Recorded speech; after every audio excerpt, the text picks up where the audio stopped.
to AARP Connecticut in your community. Hi, I'm Elaine Werner. I am your host for today's program. I am on staff with the AARP Connecticut statewide nonprofit office where we do advocacy and community outreach. We come to you in your local community with AARP's purpose in mind, and that is to empower you to choose how you live as you age. Perhaps you've been inactive of late, maybe also indulging in some unhealthy food choices. All of this can potentially lead to health issues that can occur in older age, like high blood pressure, higher cholesterol, heart issues, weight gain, diabetes. Or perhaps it's just time in your life you want to look and feel better, whatever age you are, and you're pausing and you are saying, enough. I know that feeling myself. So perhaps you need to Cuisine course correct. That is the title of today's program. And I'm going to, in a moment, introduce our guest who knows all about shifting unhealthy eating habits to going towards healthy and tasty choices. I never like to separate those two words, healthy and tasty. We should enjoy our food. So now I would like to welcome our guest today, Allison Dvorak. Hey, Allison, how are you? Hi, Elaine. Thank you so much for having me. Oh, thanks for being here. Here you are in your healthy cooking kitchen. And Allison, you know I like to bring the most knowledgeable guests to the program. Indeed, Allison is a registered dietitian, a certified nutritionist. You work at Senior Resources Agency on Aging in the Southeastern Connecticut location, and you apply some 30 years of experience. And Allison, I was awed by all the hats that you wear on the job. You are Director of Education and Training, Senior Medicare Patrol Coordinator, Elder Justice Team Liaison, and we're so blessed to have the Choices program in Connecticut, are we not, where you are a certified counselor. You help our older Connecticut residents navigate through Medicare, which sometimes is precarious, and we need your wise help to do that. Your work also includes in-home nutrition assessments. That's very cool. Education and counseling with senior nutrition program participants, and you cover 56 towns and 2 tribal nations of Eastern Connecticut. You also enjoy gardening. You are a cooking enthusiast. So, Allison, you bring multiple areas of expertise to the show today. Cuisine, course correct. All the areas of expertise literally to the table. So before we show you some healthy and tasty cooking examples, you don't want to leave. You're going to see some great food here and some colorful food. We're going to go from appetizer, hopefully all the way to dessert if we have time. But Allison, tell our viewer, how did your passion for working with older Americans develop, and particularly around nutrition? Sure, absolutely. Well, I think, we all love to eat. So that was probably my first link to being curious about nutrition. And I also am very intrigued by family traditions and holidays and recipes that get passed down through time. I was actually very fortunate to have grandmothers on both sides that really had some great recipes that I grew up learning how to make as I grew up. But when I went to school for psychology, I picked up dietetics as a second major because I really think that those two things go together, to think about how we think about our bodies, how we think about health, how we think about what we're eating, and moving forward with our lives in general, and how food is such a part of our lives. So when I started working as a dietitian, I worked in the typical hospital setting with all different varieties of ages. But when I started working with older adults, I really found that I enjoyed working with them, with the stories they had to tell, with the history that they have, and with the knowledge that they have about nutrition and health, and also the value that I could bring to their lives to make them a little bit healthier. Great, great. And I can see how you followed that path very easily. But it also is never too late or too early to start eating healthily. And I know that you promote the importance of eating healthy at all ages. Why is that? Well, the earlier you start eating healthy, the better the longevity is going to be. So we're going to have a better quality of life the earlier that we start eating healthy. I find, and I think that with AARP and also with senior resources, where we start working with people when they become eligible for Medicare or a little bit younger, that's when we realize, oh my goodness, I don't want to have diabetes, or oh my goodness, I don't want to have congestive heart failure, or all these kind of diagnoses that come up as we discover them as we get older. So if we start eating healthy earlier, then we hopefully prevent those chronic conditions from impacting the quality of our life. And it also allows us to really enjoy a well-balanced, a well-rounded, a really interesting diet, and have that just be a part of our everyday life and all of our celebrations. And that's kind of what we're going to talk about in some of the recipes today. And I also think that by eating healthy and taking care of ourselves, we really keep that variety in our lives. You know, we keep our teeth healthy, we can chew all the different foods that we want to eat.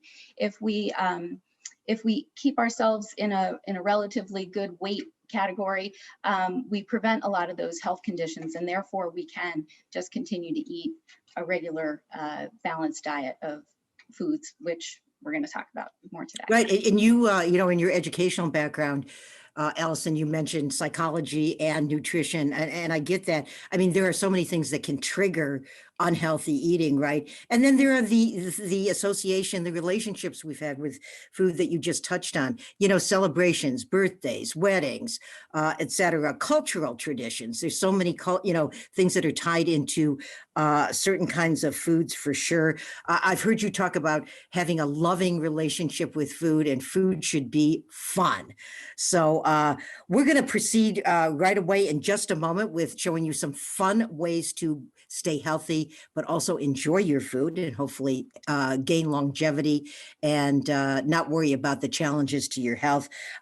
Allison, though, I love one of the things that you said to me prior to the show, and it reminded me of going to parties and looking at the, say, appetizer table and going, when I'm trying to be good, and going, nope, dips, fried, nope, guess I can't eat anything. And you have this phrase called "be the one to bring it." What does that mean?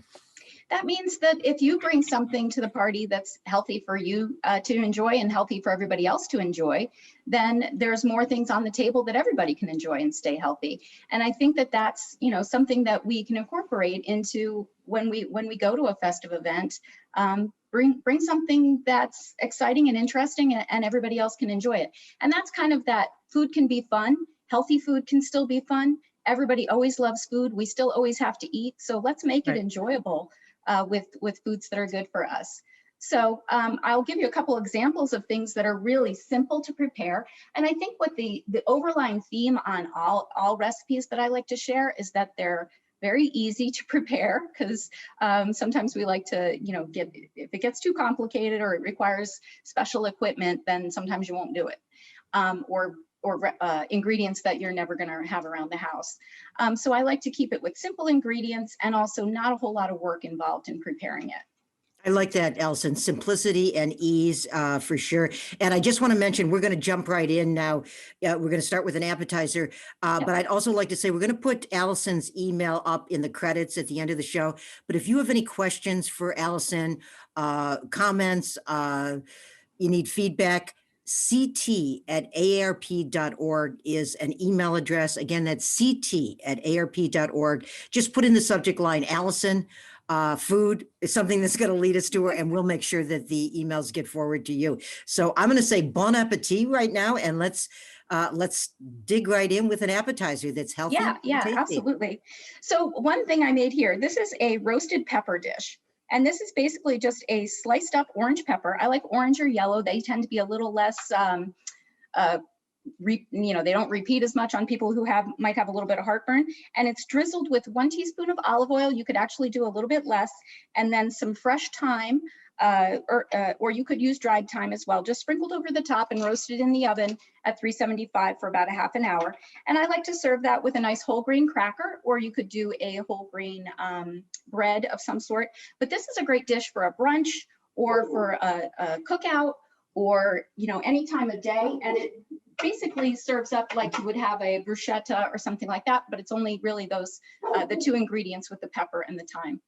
And then, So and that's a that's fun. great bring your own that we just talked about, Yeah, yeah, as that's a as great an one to bring in, and appetizer. you can scale it up to make a lot of peppers in that recipe, and that you could throw in a couple of little cherry tomatoes if you wanted a different color.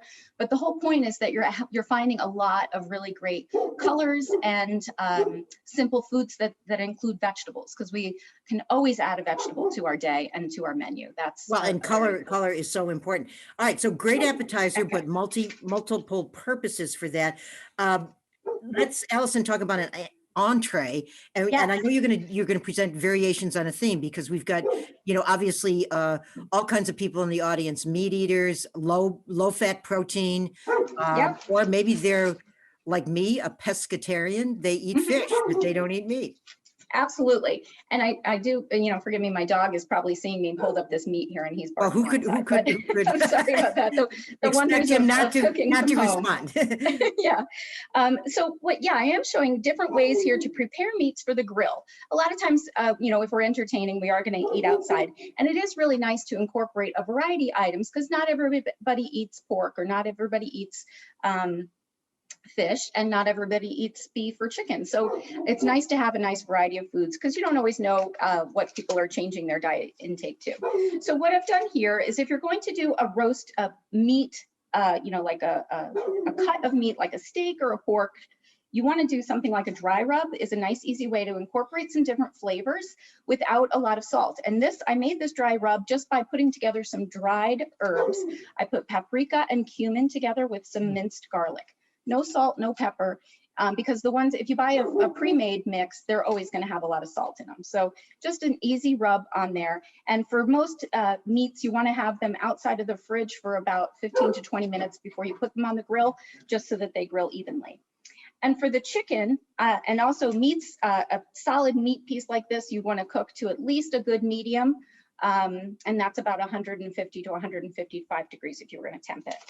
The chicken I've done here, which always raw chicken never looks good. I'm sure it doesn't look good on camera either. But I did this in a simple marinade, because I use a skinless chicken when I'm grilling, because I never want to eat the skin. I mean, sometimes if you roast a chicken, that incorporates some nice flavors into the chicken as well. But on the grill, it's just gonna, drip fat into the grill and cause a mess. So I generally use skinless cuts. These are thighs.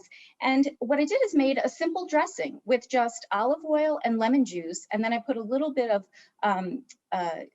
pureed ginger and mixed that in together in the bowl, and then put the chicken in with that. Again, really no salt or pepper. You could add it if you want, but I try to keep things very low sodium. That's easier. That's just as easy as opening a bottle of Italian salad dressing, and it does kind of the same thing. Gives a little bit of that oil and fat so that it doesn't stick all over the grill, but gives a nice little flavor and an interesting little fresh zing with the ginger, I think. And then here I've done a package of the tin foil, where I'm going to be cooking salmon in inside a packaged up envelope of the tin foil, just because fish can, unless you're doing a really low grill level or you have one of those special pans, it does tend to be a little harder to manage on the grill. A nice fatty fish like salmon, I typically go for the wild caught versions of it. They have a lot more of the nutrients that are known for salmon.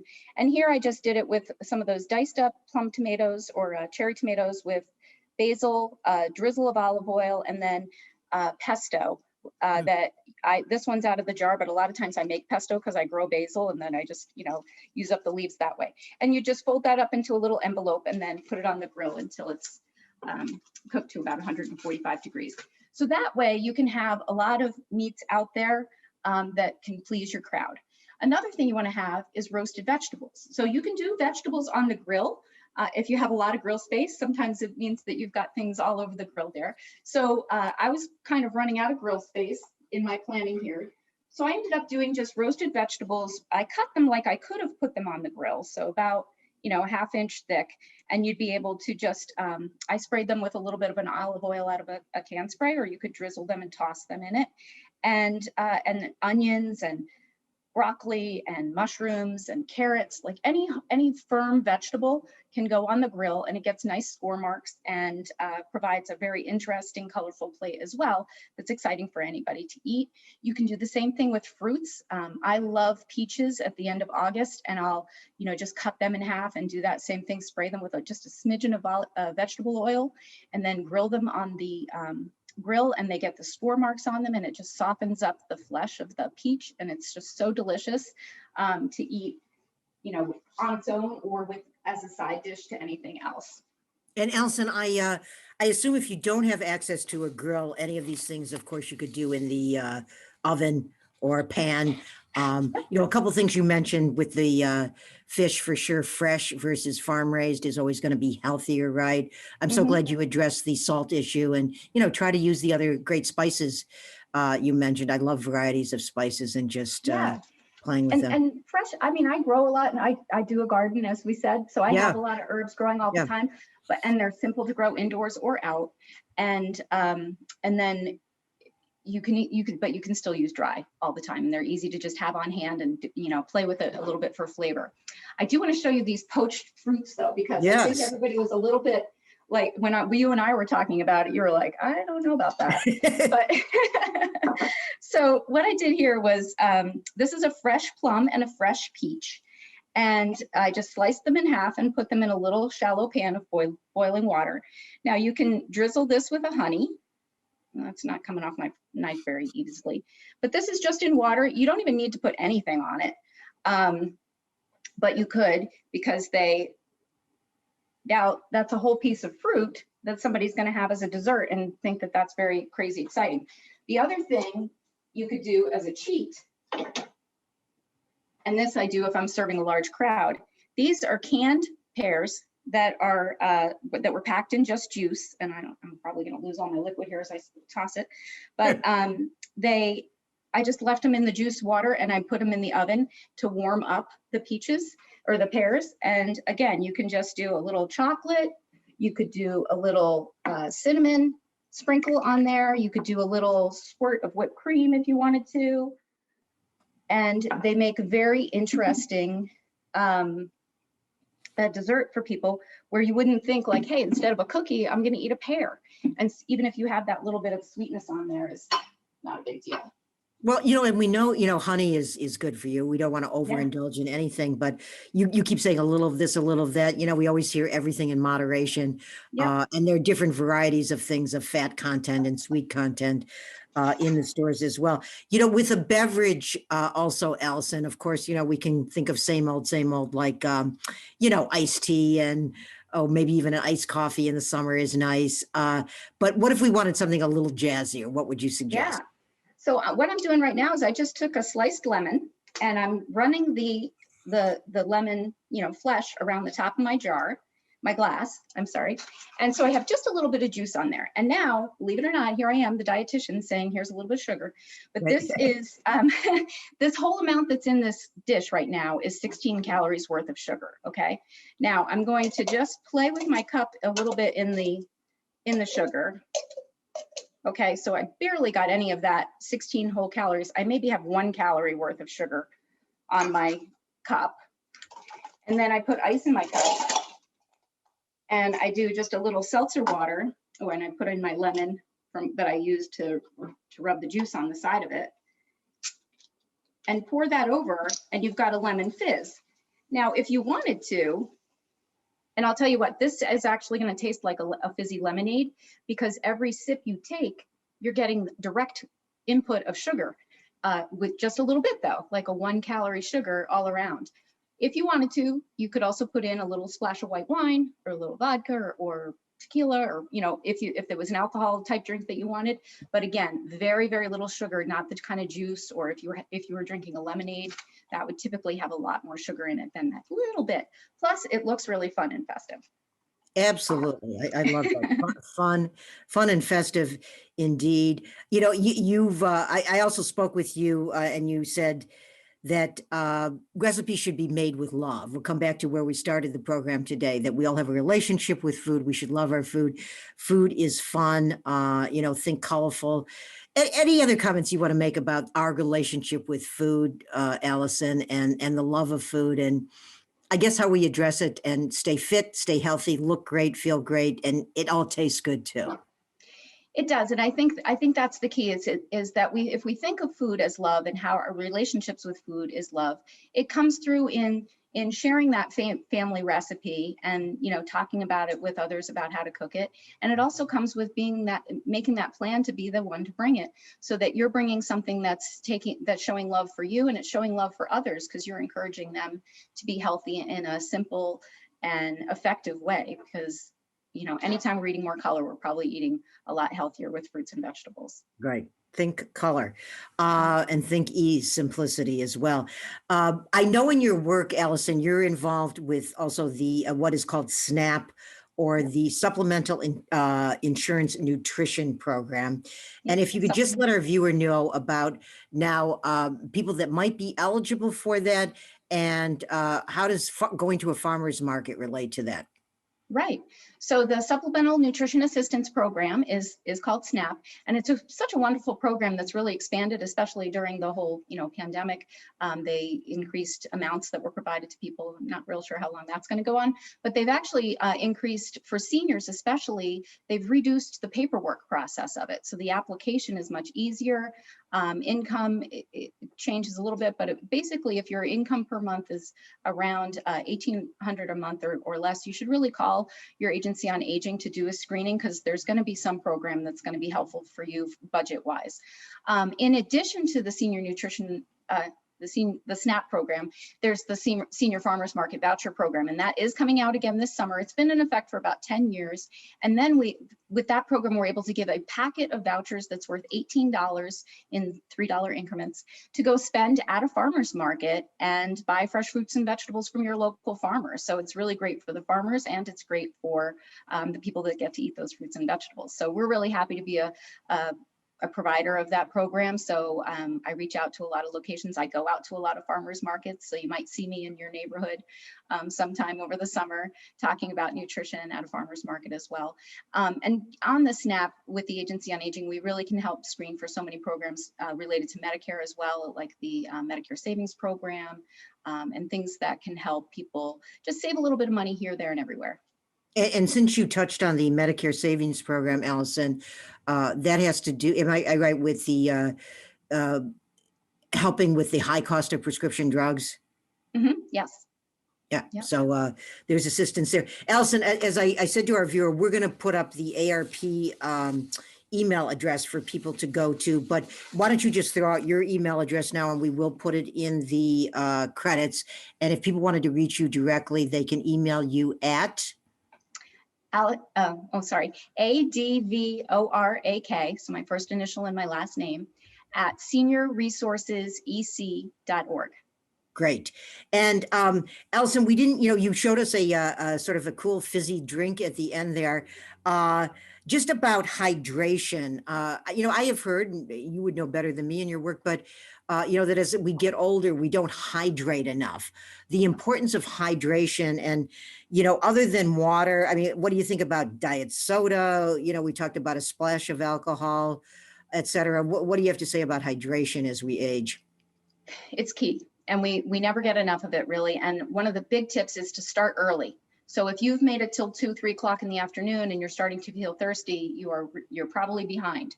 So having some coffee or tea or whatever you like to drink in your morning, but then have some kind of a water or iced tea or something during that mid-morning area, and then have another drink with your lunch, and then have another water that you're going to sip on throughout the day. Alcohol does kind of decrease our hydration levels, because it kind of acts in our body to decrease, to make us go to the bathroom a little bit more. So we want to try to avoid too much of that. It's not a hydrating liquid, but if you drink it in moderation, that's okay. I always like to look at drinks that can increase the non-alcoholic, non-caloric ingredients in it. So like a seltzer water or, a water added to something kind of simplifies that instead of like a blender drink.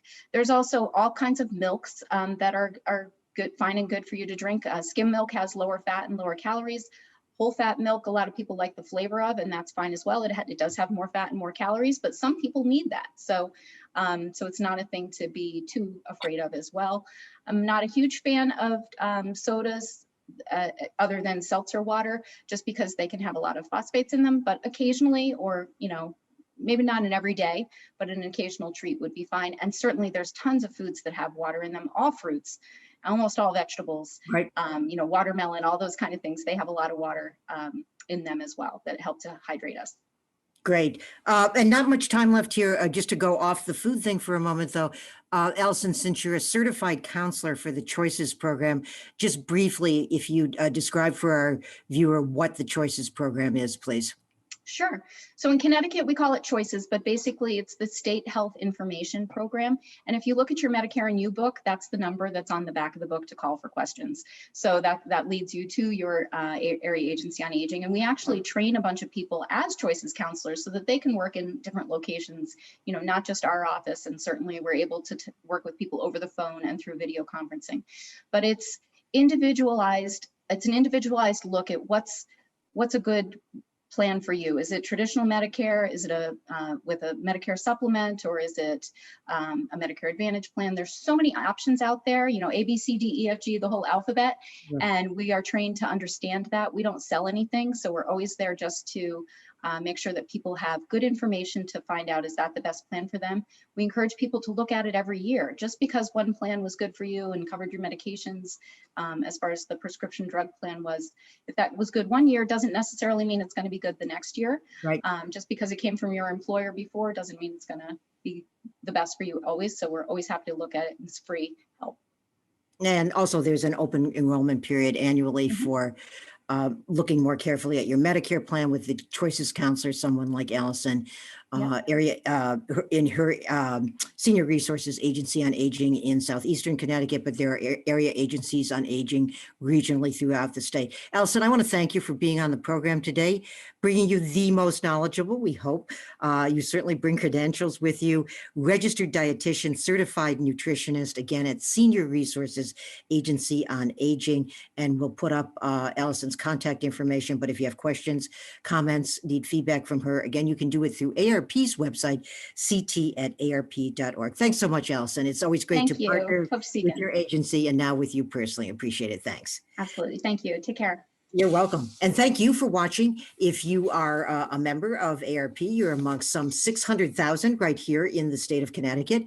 We want to thank you for that. If you'd like to enjoy more programs like this about healthy living, but healthy brain, also, we have a multiple source of resources for you in our public offerings. You go to aarp.org/CT events. That's aarp.org/CT events. Also, if you'd like to volunteer, you want to help your fellow Connecticut residents stay healthy, both food-wise, brain-wise, holistically. Again, there's so many programs that we can invite you to enter as a volunteer and advocate for legislation also that is favorable to the 50-plus population. You can call me, Elaine Warner. I am the ARP Connecticut Program Specialist for Volunteer Engagement. That's 860-548-3169. Thanks so much for watching today. We come to you with ARP's purpose in mind, and that is to empower you how you choose as you age. We hope we've helped you on that road today. We look forward to seeing you again soon,